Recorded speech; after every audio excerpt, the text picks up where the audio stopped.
BBC Parliament apologises for the flickering of the background image during this lecture. This was due to a technical problem. Good evening. Nations, like people, are prisoners of their past. It was probably Karl Marx who put this best. Men make their own history, he said, but they do not make it just as they please. They do not make it under circumstances of their own choosing, but under circumstances transmitted from the past. And so it is with constitutions. A constitution is the product of a nation's experience, and in ordering a nation's affairs, experience counts for a great deal more than theory. Even the most formal and elaborate constitutional codes are quickly overlaid by a body of practice, convention and tradition which is necessary to make it work.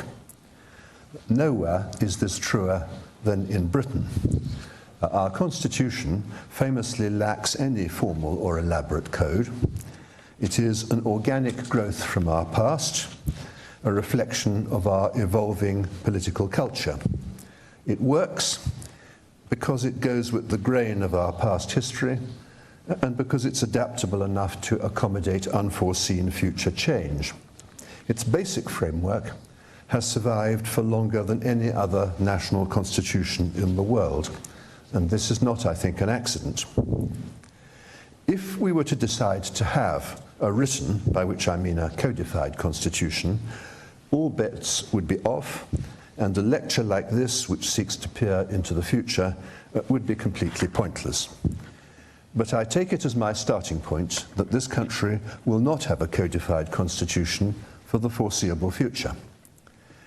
A codified constitution would have three notable disadvantages. First, it would address yesterday's problems, which we know about. It would not address tomorrow's unless it were framed at such a high level of generality as to leave all the difficult questions unresolved for later. It will not, therefore, avoid the uncertainties for which our present constitution is commonly criticized.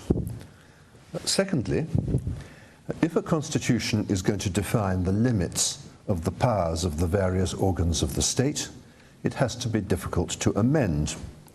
It has to require some special procedure, such as a supermajority in Parliament or a referendum. The result would therefore be more rigid and less adaptable than our current arrangements. At a time when the world is likely to undergo significant social and technological change, this would, I think, be unwise. Thirdly, it would greatly increase the political role of the courts of law in our constitution. They would be charged with the task of interpreting highly general provisions and filling in the inevitable gaps. This would undermine both the integrity of the political system and the standing of the judiciary.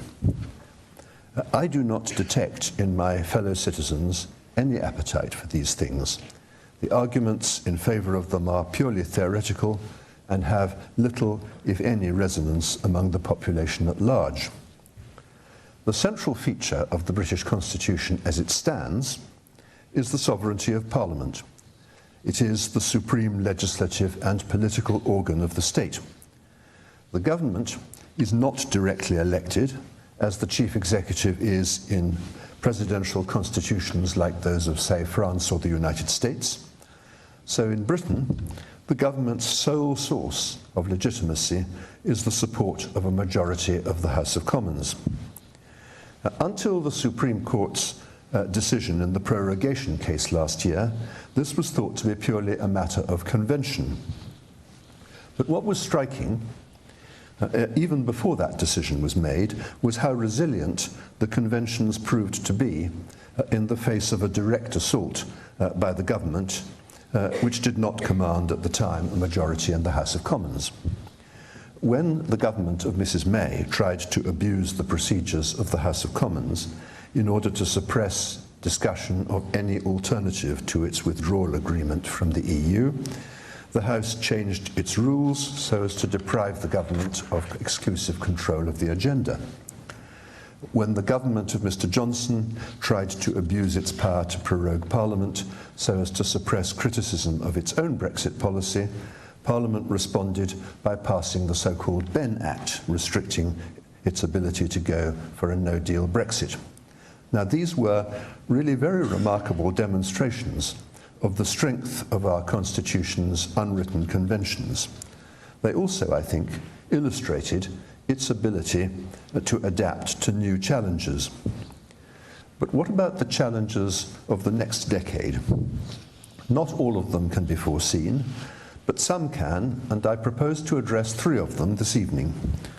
The first is the twin problems of the electoral system and the narrow popular base of modern political parties. These two things are closely related for reasons that I shall explain. The second is the constitutional role of the courts and the future of judicial review.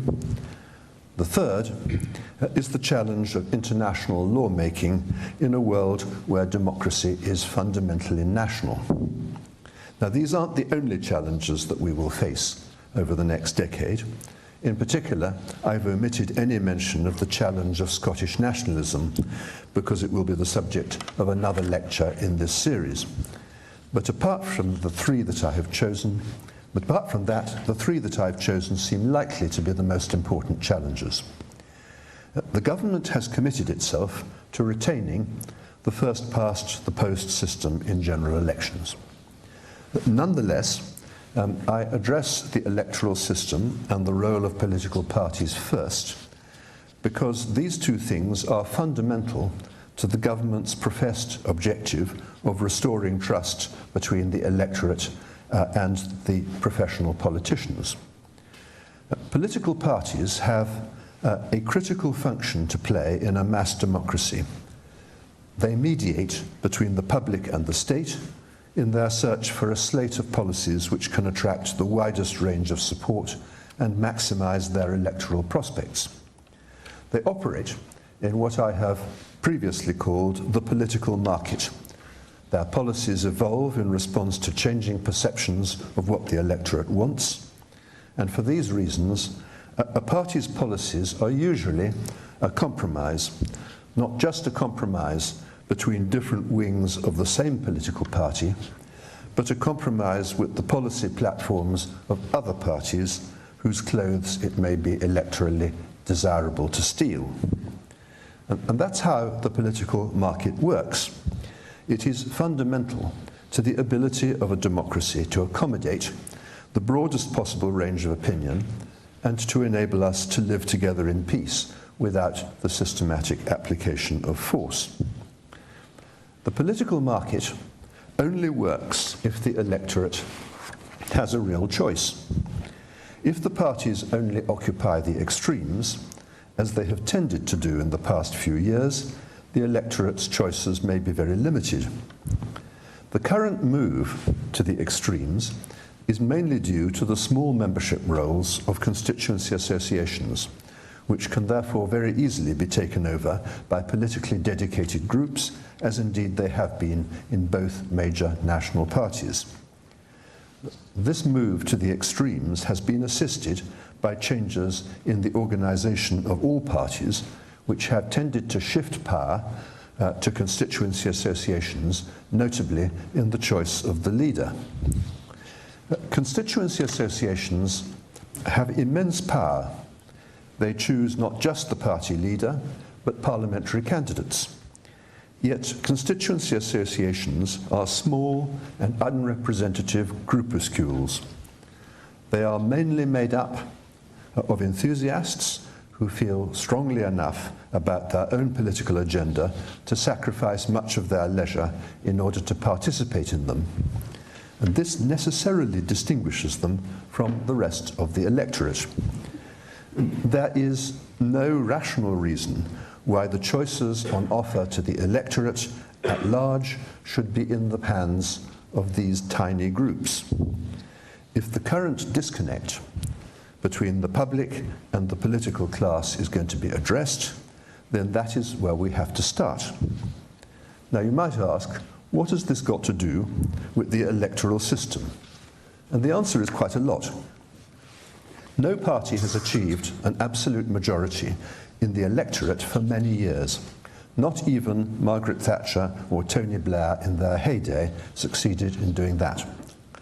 The effect of the first-past-the-post system is to exaggerate the effect of electoral swings so that a major national party which falls short of an absolute majority in the electorate can nevertheless enjoy an absolute majority in the House of Commons. Now that has great advantages. It contributes to the power and stability of the British government and to its capacity for decisive action. But it also makes it exceptionally difficult for third parties to achieve a representation in the House of Commons which fairly reflect their following in the electorate at large, unless they have a geographically concentrated base. Now, this didn't matter so much when the two major parties between them represented a broad cross-section of the electorate. But it matters extremely if voters have to ask themselves in the polling booths which party they hate most, because there are no other realistic choices.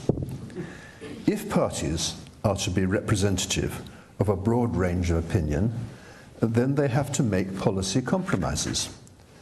And if compromises are not made within political parties, as they have traditionally been, then they have to be made between political parties. That will require more and smaller parties in order to represent policy positions which are not covered by either the Conservative or the Labour Party. Proportional representation has, I believe, serious drawbacks, but it would have the great advantage of forcing both parties to broaden their appeal beyond their ideological base, or else run the risk of losing support to smaller parties. Unless political parties are reformed so as to diminish the power of their constituency associations, I think that the case for proportional representation may become overwhelming. Let me now turn to the second constitutional hot potato, namely the political role of the courts. The problem which the government has identified is the use of judicial review as what it calls, and I have previously called, politics by other means. This is apparently to be the main item on the agenda of its proposed Constitution, Democracy and Rights Commission. I discussed the political role of the courts in my Wreath lectures last year. The problem can be quite shortly stated. The courts no longer consistently distinguish between cases where a minister has no power to act, or no power to act for his particular purpose, and cases where the judge simply doesn't like the underlying policy. Most decisions of the courts on judicial review involve the uncontroversial application of long-standing legal principles. But there is a highly significant minority of cases which can fairly be described as politics by other means. A statute may be judged insufficiently clear to bear a meaning to which the judge objects. Or people may be judged to have a legitimate expectation which prevails over government policy. The concept of irrationality, which is a well-established ground of objection to public authorities' decisions, may be stretched so as to encompass anything that the judge regards as unreasonable by his own lights. Policy decisions or public consultations may be found defective for not sufficiently addressing some objection entertained by the judge hearing the case, and so on.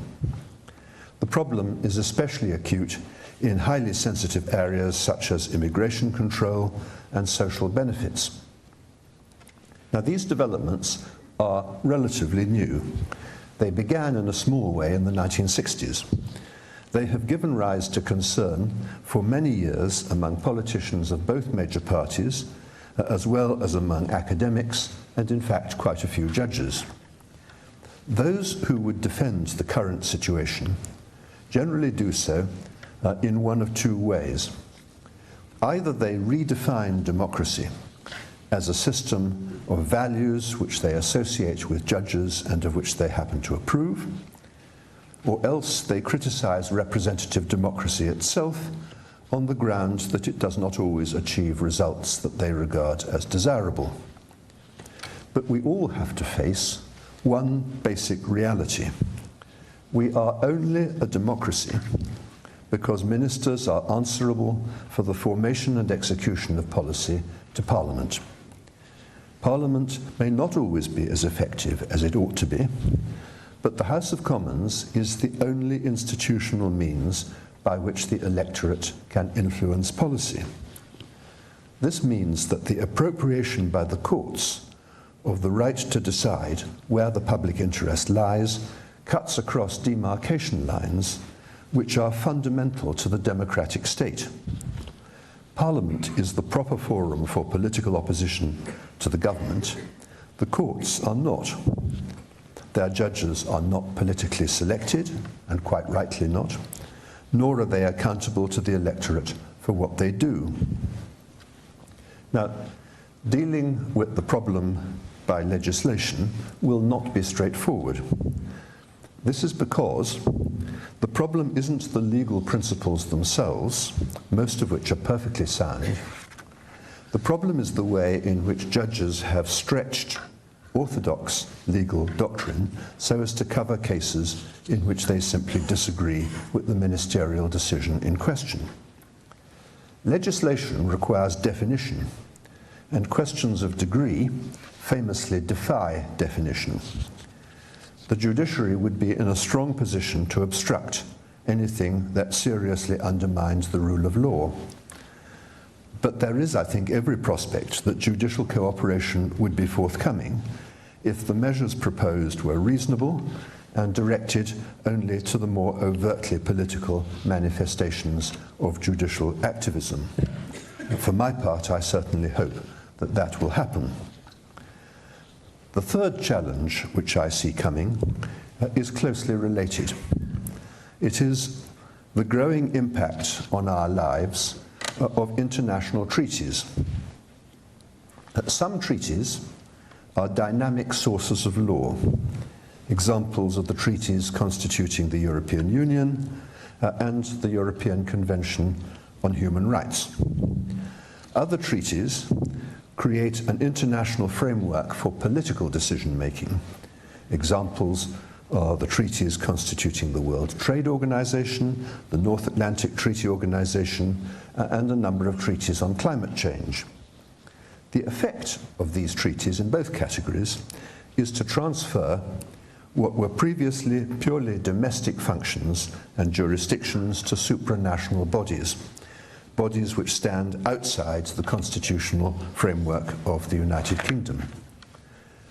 As a middle-ranking political and economic power, the United Kingdom is not in a position to shape the world according to its own national priorities, nor is it in a position to ignore trends that are gathering force in the rest of the world. But internationalism challenges some long-established legal and constitutional structures. The reason is that states remain the basic political and constitutional unit for democratic decision-making. But on some major issues, supranational bodies are the only effective agents for dealing with important challenges. Now this, I think, has important implications for traditional lines of accountability in a democracy. Democracy is fundamentally and necessarily national. National constitutions determine the decision-making processes of sovereign states. In a democracy, national institutions are accountable directly or indirectly to national electorates. Supranational institutions cannot be made accountable in the same way. If law is made or political issues decided at supranational level, there is a democratic deficit, which may be more or less serious depending on the issue. This was the main objection to the European Union by those who wished to leave it. It was to resolve this problem that the EU treaties provided for a supranational representative body, the European Parliament. However, even former Remainers, like me, have to acknowledge that the experiment of the European Parliament has failed. And the reason for its failure in some ways exemplify the difficulty of creating a supranational democracy. Representative assemblies only work if people accept the legitimacy of their decisions, even where they disagree with them. For that to happen, they have to identify themselves with the political community which that assembly seeks to represent. In the case of the European Parliament, they have to regard themselves as having a European identity at least as powerful as, say, their British, French, or German identity. All the evidence suggests that in ancient European nations, and certainly in Britain, only a minority do or ever did. National identities are powerful and becoming more so, while supranational ones are relatively weak. This is, I think, inherent in the whole culture of Europe, a region with some common values, but characterized by distinctive linguistic, legal, social, religious, and political traditions. But I think there is more to this than national differences. The whole tendency of public sentiment over the past few decades has been away from vast and remote units of government and towards smaller and local ones which may be less effective but with which people can more readily identify. This is the common background to the separatism of the Scots, the Catalans, the Flemings, the Ukrainians, and many others. Brexit itself was essentially about identity. Now, we should not identify this trend with nationalism or national aggression, as many people have done. It is really about people's sense of their own collective identity, which is one of the most basic characteristics of social beings. But however we classify it, and whether we approve of it or not, we might as well get used to it, because public hostility to remote units of government is not going to change in the foreseeable future. Now, this is not a plea for countries to make wholly autonomous decisions as if the rest of the world didn't exist. In many areas of national policy, we have to make decisions at international level because they're not going to work at any other level. In other areas, by comparison, the state is perfectly capable of making effective legislative or political decisions at national level. And in that case, we need a very good reason for adopting a method of decision-making which circumvents democratic approval. Where proposals are made for the adoption of international norms, we need to look carefully at what these proposals add and what they take away. Let me illustrate this with two contrasting examples. The first is the European Human Rights Convention. Those of you who followed my Wreath lectures will be aware that I am not an admirer of international human rights law. The Human Rights Convention deals exclusively with matters that could equally well be resolved at national level with no loss of efficiency and a great deal more sensitivity to our differing cultural and institutional traditions. Every right derived from the treaty or from the decisions of the European Court of Human Rights could just as effectively be conferred by domestic legislation without the need for a treaty, provided, of course, that there was sufficient democratic demand for it. As far as the United Kingdom is concerned, the Convention adds nothing except international uniformity. Constitutionally, its effect is to confer two significant powers on domestic and international courts. The first is the power to develop the rights laid down in the Convention by a process of extrapolation and analogy, which has been devised and applied by the European Court of Human Rights in Strasbourg.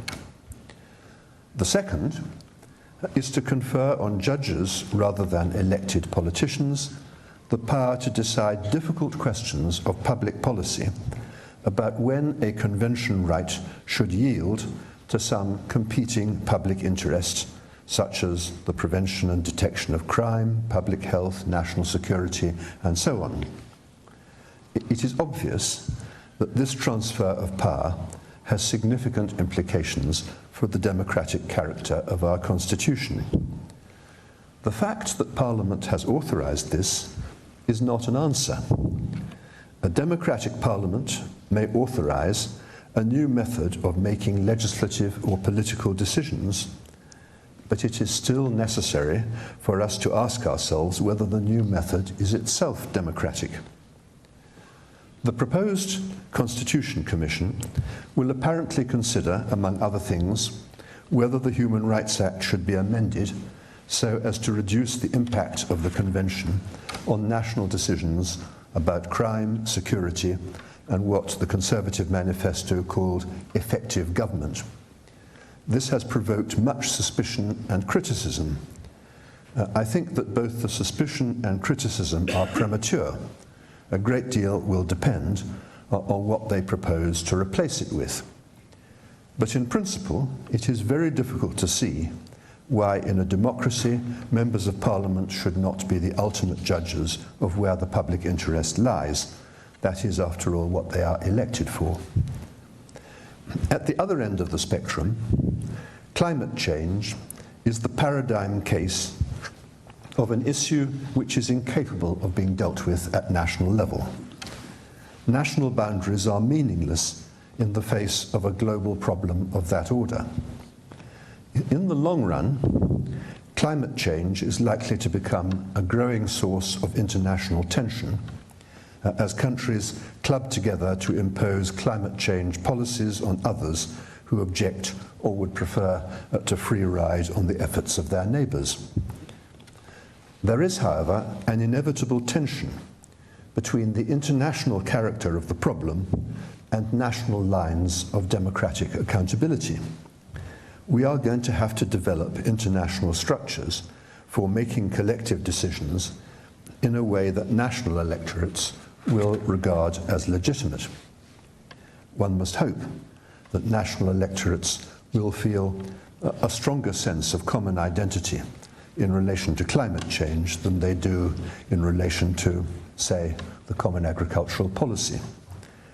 I think there is a good chance that they will.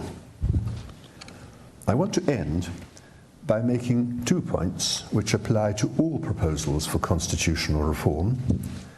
Both of them hark back to my opening observation about the weight of history.